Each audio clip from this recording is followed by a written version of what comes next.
ये देश इरफान अंसारी का इशारा में चलेगा, आलमगीर आलम का इशारा में चलेगा कि बजरंगबली का आदर्श में चलेगा? बोलिए। नमाज के लिए व्यवस्था किया जाए, मेरा आपत्ति नहीं है, लेकिन अगर नमाज के लिए व्यवस्था किया जाते हैं तो साथ साथ में हनुमान चालीसा भी पढ़वाना चाहिए कि नहीं चाहिए? बताइए। ये भारत में रामनवमी का भी प्रोसेशन होना पड़ेगा, दुर्गा माँ का भी विसर्जन होना पड़ेगा। ये बात साफ आप लोग सुन लो। अगर घुसपैठियों को बाहर नहीं निकाला जाएगा तो हमारा रोटी भी सुरक्षित नहीं है, हमारे बेटी भी सुरक्षित नहीं है, हम माटी भी सुरक्षित नहीं है। ये देश इरफान अंसारी का इशारा में चलेगा, आलमगीर आलम का इशारा में चलेगा कि बजरंगबली का आदर्श में चलेगा? बोलिए। बोलिए, किसका आदर्श में चलेगा? किसका आदर्श में चलेगा? आज ये देश, हमारे जो झारखंड है, ये आलमगीर आलम और इरफान अंसारी अपना हिसाब से चलाने का कोशिश कर रहा है। मैं गुवाहाटी में पेपर में पढ़ा था कि हमारे झारखंड विधानसभा में नमाज पढ़ने के लिए विधायकों का व्यवस्था किया जाते हैं। हमारा लोगों ने प्रोटेस्ट किया, हो नहीं पाया, लेकिन सरकार ने प्रस्ताव किए थे कि झारखंड विधानसभा में नमाज के लिए व्यवस्था किया जाएगा। भाइयों और बहनों, नमाज के लिए व्यवस्था किया जाए, मेरा आपत्ति नहीं है, लेकिन अगर नमाज के लिए व्यवस्था किया जाते हैं तो साथ साथ में हनुमान चालीसा भी पढ़वाना चाहिए कि नहीं चाहिए? बताइए। बताइए कि बताइए, चाहिए कि नहीं चाहिए? बताइए, चाहिए कि नहीं चाहिए? आज झारखंड में क्या हो रहा है?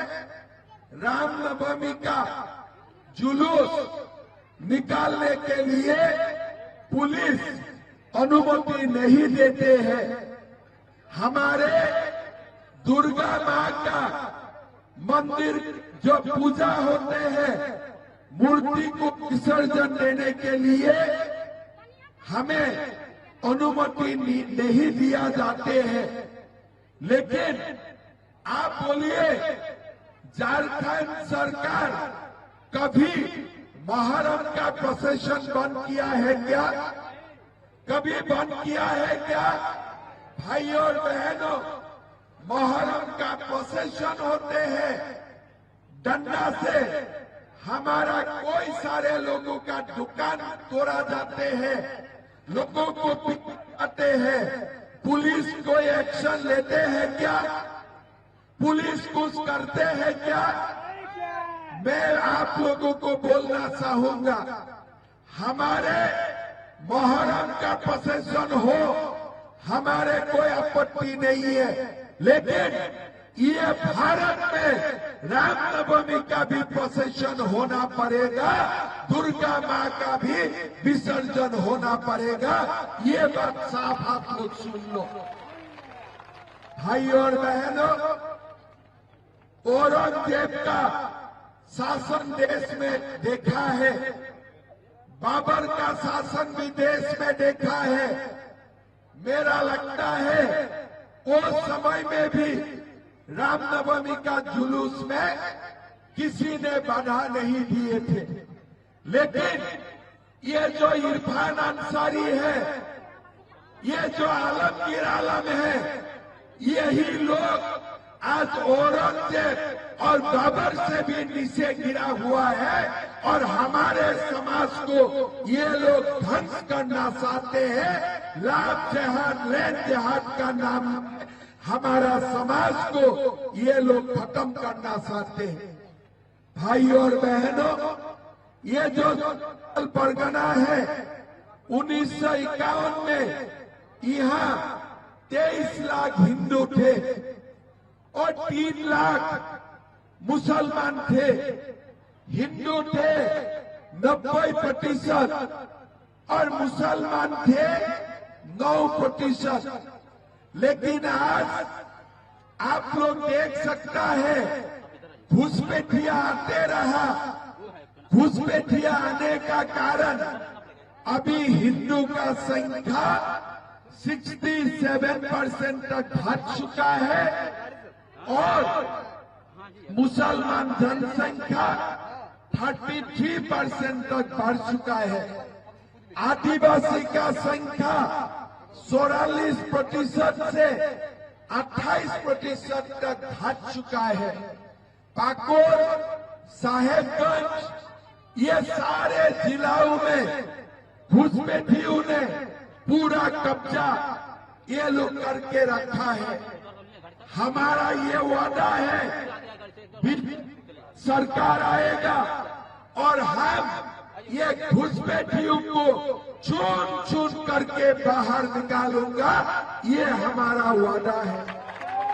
भाइयों और बहनों, अगर घुसपैठियों को बाहर नहीं निकाला जाएगा तो हमारा रोटी भी सुरक्षित नहीं है, हमारे बेटी भी सुरक्षित नहीं है, माटी भी सुरक्षित नहीं है। इसीलिए ये चुनाव हमारे रोटी, माटी और बेटी को बचाने के लिए ये चुनाव है और ये चुनाव हमें जीतना ही पड़ेगा रोटी, माटी, बेटी को बचाने के लिए।